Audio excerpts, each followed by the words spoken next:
Hello everyone, I'm Habib Tabaja And I'm Amer Bulbul. and we're from the MAGNiTT account management team. I'm the Senior Account Executive Account Manager at MAGNiTT, And I'm the Customer Success Representative at MAGNiTT. and today we're going to be talking about the use cases that governments, government ministries, agencies, free zones, etc. have by using the MAGNiTT platform. We're going to go through a few use cases today and discuss how those would be solved, particularly within the advanced analytics tool that we have on our platform. And I think we have some of the topics that we're going to go over. So some of the topics we're going to go over are the day-to-day tracking that government entities do, including the top industries or if they want to benchmark against government entities. We also look at other government initiatives that they want to carry out or some policy making that they want to do and how they can utilize the advanced analytics tool to do that. We're also going to look at if there's any pattern or industries that governments are particularly interested in and how they can benchmark industries against each other. And finally, we'll deep dive into exits and how successful investments are in their countries and any initiatives that they want to drive after looking at the exit data and the mean to exit and the median year to exit. Exactly, and I think this is a wide range of topics, so we're going to dive right in, starting with the day-to-day tracking of top industries. So if a certain government agency or a free zone or a government ministry, for example, would want to track what are the top industries that are, that are in that country, in that market, we can do that with the advanced analytics tool. So what I'm going to do is I'm going to just share my screen here, where you can see the market size and you can see the growth of that particular market. In this case now we're looking at the wider region, all the regions that MAGNiTT tracks, Middle East, Africa, Turkey and Pakistan. However, let's just take a particular country. In this case, let's go for the UAE as an example. And as you can see here, I've just selected UAE to be the country of choice. We usually go by looking at equity deals. However, we can add other kinds of funding. So we can add venture debt, for example, but for now, let's keep it to equity. As you can see, we can here take a look at the growth of the market in terms of the VC funding into startups that are based in the UAE, and you can see the trends here. Here we have the number of deals, as well as the amount raised, and then we also have a proportion the amount between mega deals and non-mega deals. Mega deals are deals that are over $100 million, and non-mega deals are obviously below $100 million. So we can even change it to look at the impact without these mega deals as well. I'm gonna go ahead and do that, and just look at non-mega deals, and we can see the growth of that. So if you take mega deals out, you can see also the changes that are being counted here.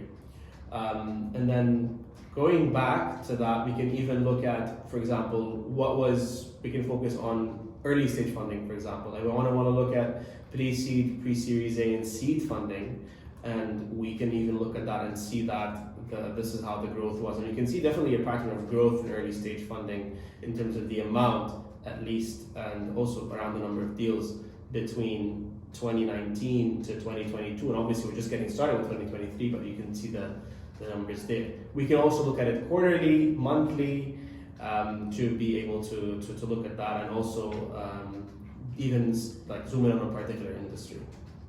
All right, let's jump into a bit of benchmarking and government comparison. Can we put two countries side by side and compare their funding rounds in a specific vertical at a specific stage if I want to compare two different countries, or is that? Definitely, yeah, we can definitely do that using the advanced analytics tool.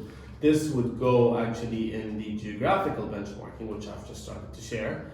I'm taking a look here at UAE versus Saudi Arabia, for example, and we can take a look at the difference of the industries. This is a year-by-year comparison of the UAE versus Saudi Arabia in terms of the funding.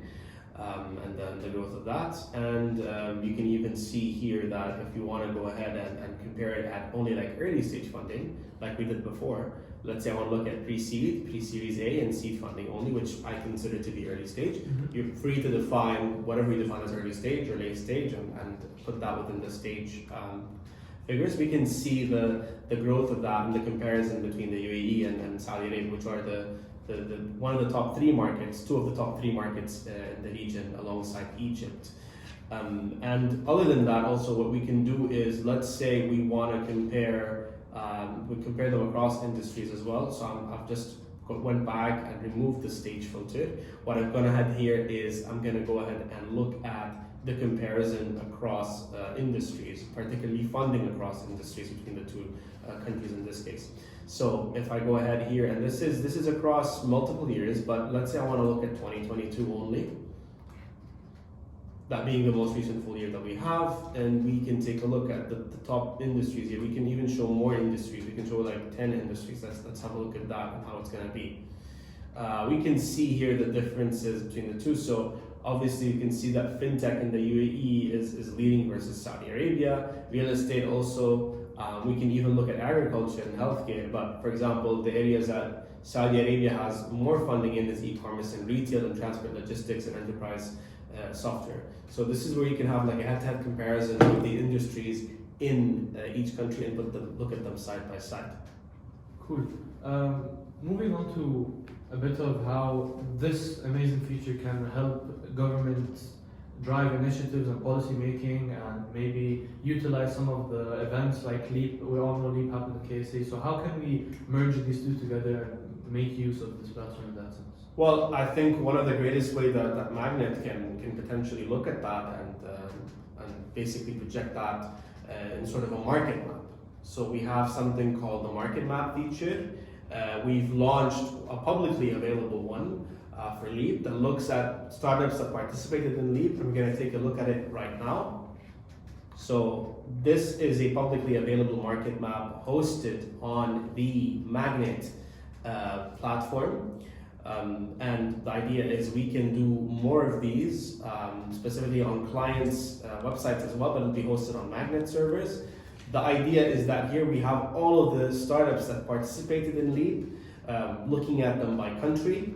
So here we can look at them through countries. So you obviously have your KSA startups, your UAE startups, your US startups, even though that our focus is the Middle East, Africa, Turkey, and Pakistan, and soon Southeast Asia, but we are also tracking the other countries, startups from other countries that participated in this event.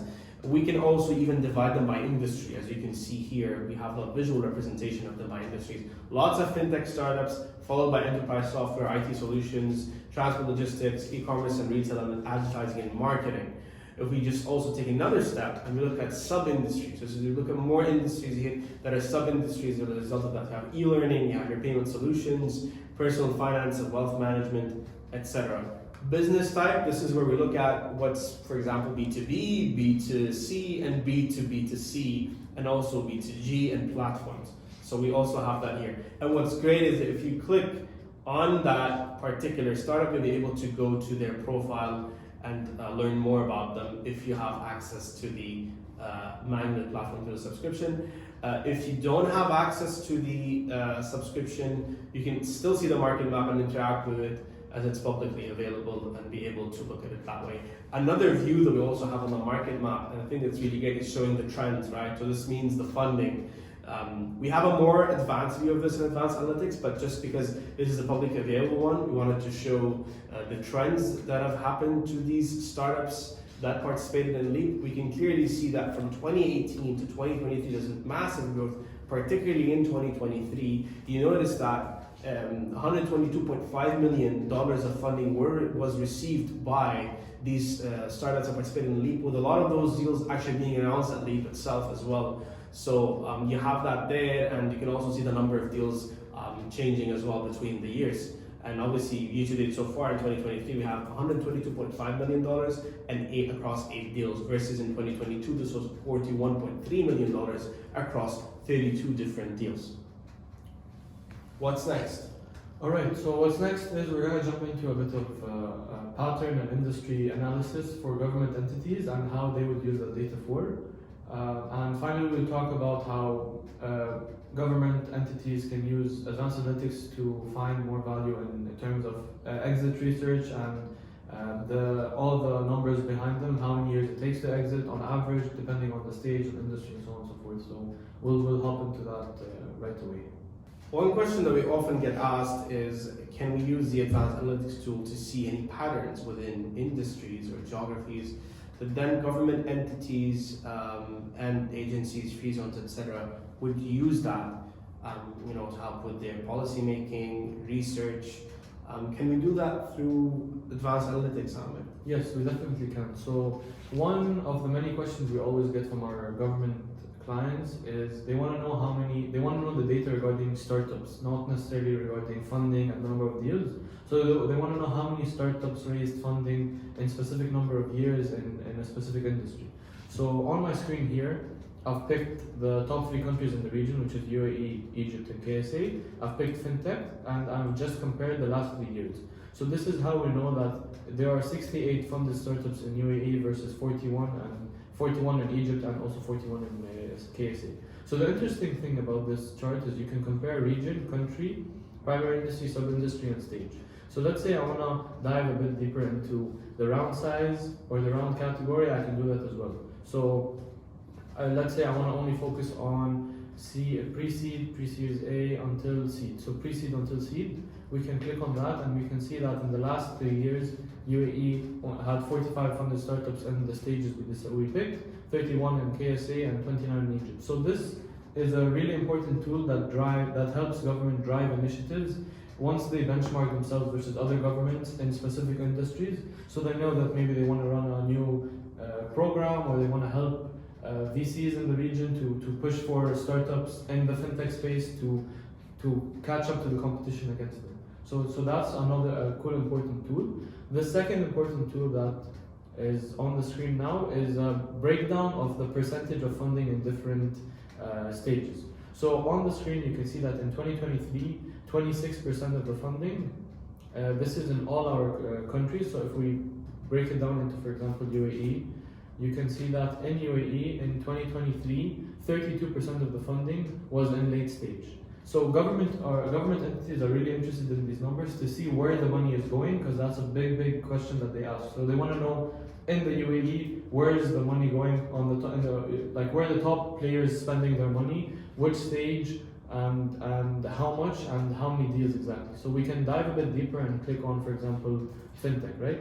So fintech in UAE, in 2023, 60% of it was in late stage, 26% was undisclosed, and 15%, which is 14 million, was in early stage. So they can use these to, as a government, if I'm a part of a government, I can use this to see the flow of the different percentages, see if more money is going on early stage or late stage, and act upon that to give initiatives to maybe help early stage startups if most of the money is going to late stage.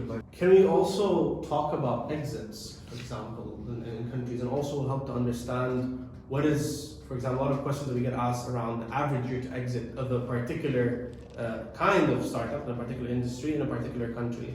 Is there a way to do that with the MAGNiTT platform? Yes, definitely. So one of the most interesting charts on advanced analytics is the median year to exit. So as you see on the screen, this is a median year to exit for all the countries on our platform. You can also break this down into, for example, KSA. So I want to see the average mean or median year to exit for KSA startups. This is in all industries. So as we see, the median year was 4 years for 2022, and these numbers will obviously change if I put e-commerce and retail, for example. So in 2022, the mean year to exit was 3.8 years for e-commerce, because as we know, startups in different industries have different mean and median year to exit. So that is interesting to see, and you can also break it down into sub-industry and business type. So we know that maybe e-commerce B2B is way different than e-commerce B2C. So we use this chart to give us a better image. The other thing we can do is we can start comparing countries versus each other. So if I want to compare UAE, KSA, and Egypt, let's stick with that example. We can do UAE here, KSA, and Egypt, and we can compare the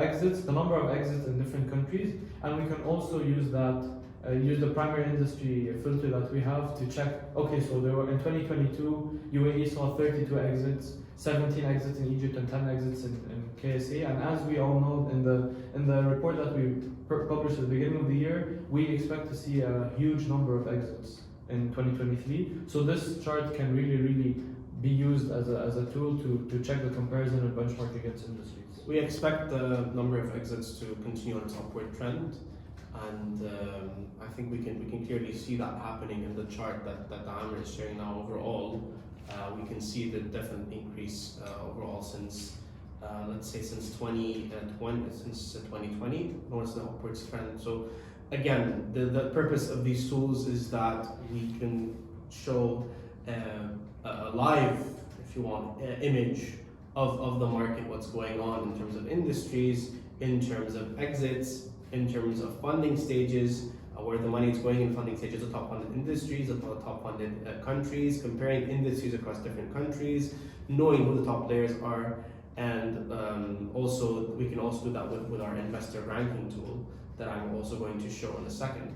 So a lot of questions that we get asked: who is the top investor in, for example, fintech in MENA? Just let's say as a region. We also do it by country, but if you want to go ahead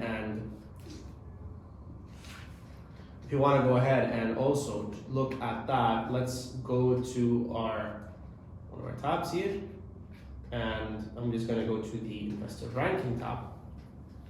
I want to look at 2022 and 2023 year to date. Who are the top investors, for example, in fintech in the GCC, for example? This is a good question that we often get. So we go down and then we scroll 2022 and 2023 as the years.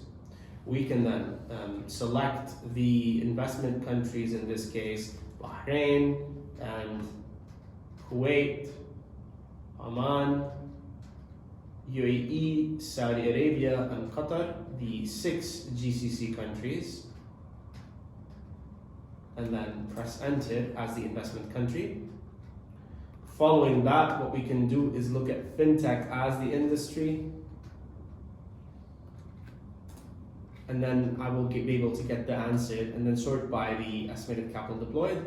I'm able to tell who the top 10, or you can even make it more, but in this case the top 10, we have STV at 41 million. That's the estimated capital deployed according to the data collection that we do and according to estimated ticket sizes, followed by Shuruk Partners, Waad Ventures, Global Founders, Sequoia India, and etc.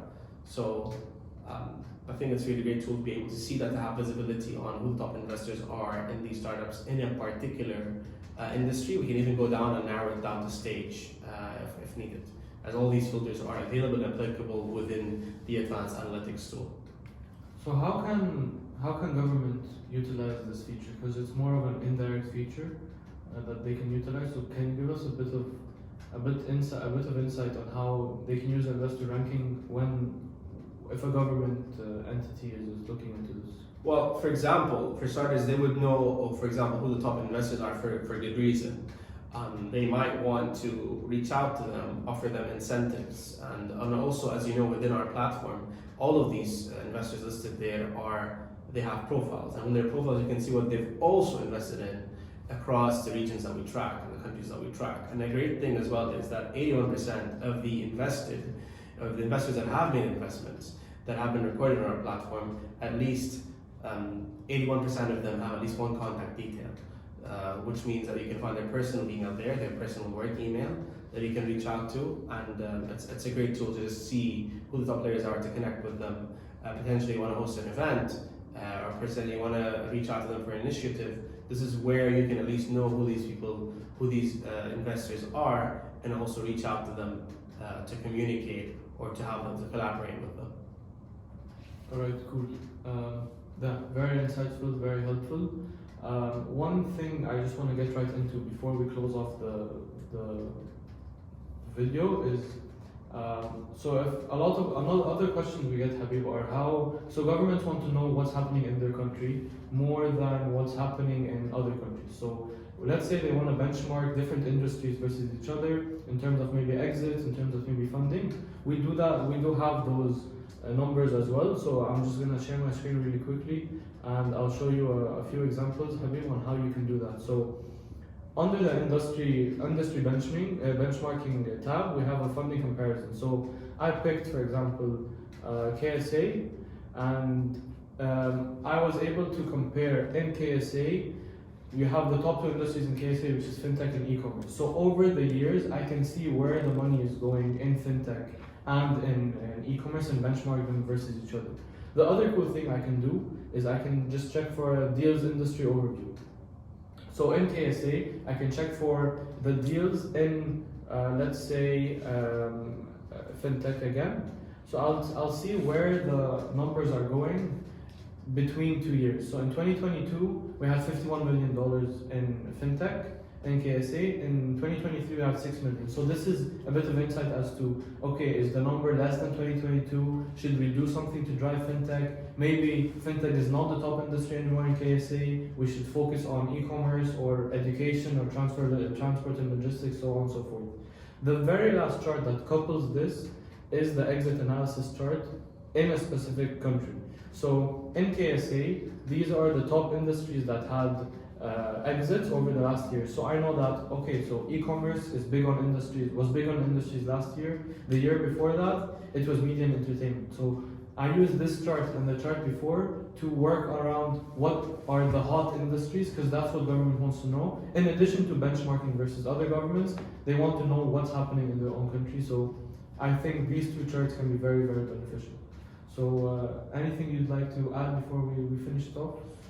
Well, I just wanted to say that obviously within the MAGNiTT tool, the MAGNiTT platform, there are a lot of different use cases, and we're always happy to get feedback from our clients and from our potential clients as well on how we can improve these features.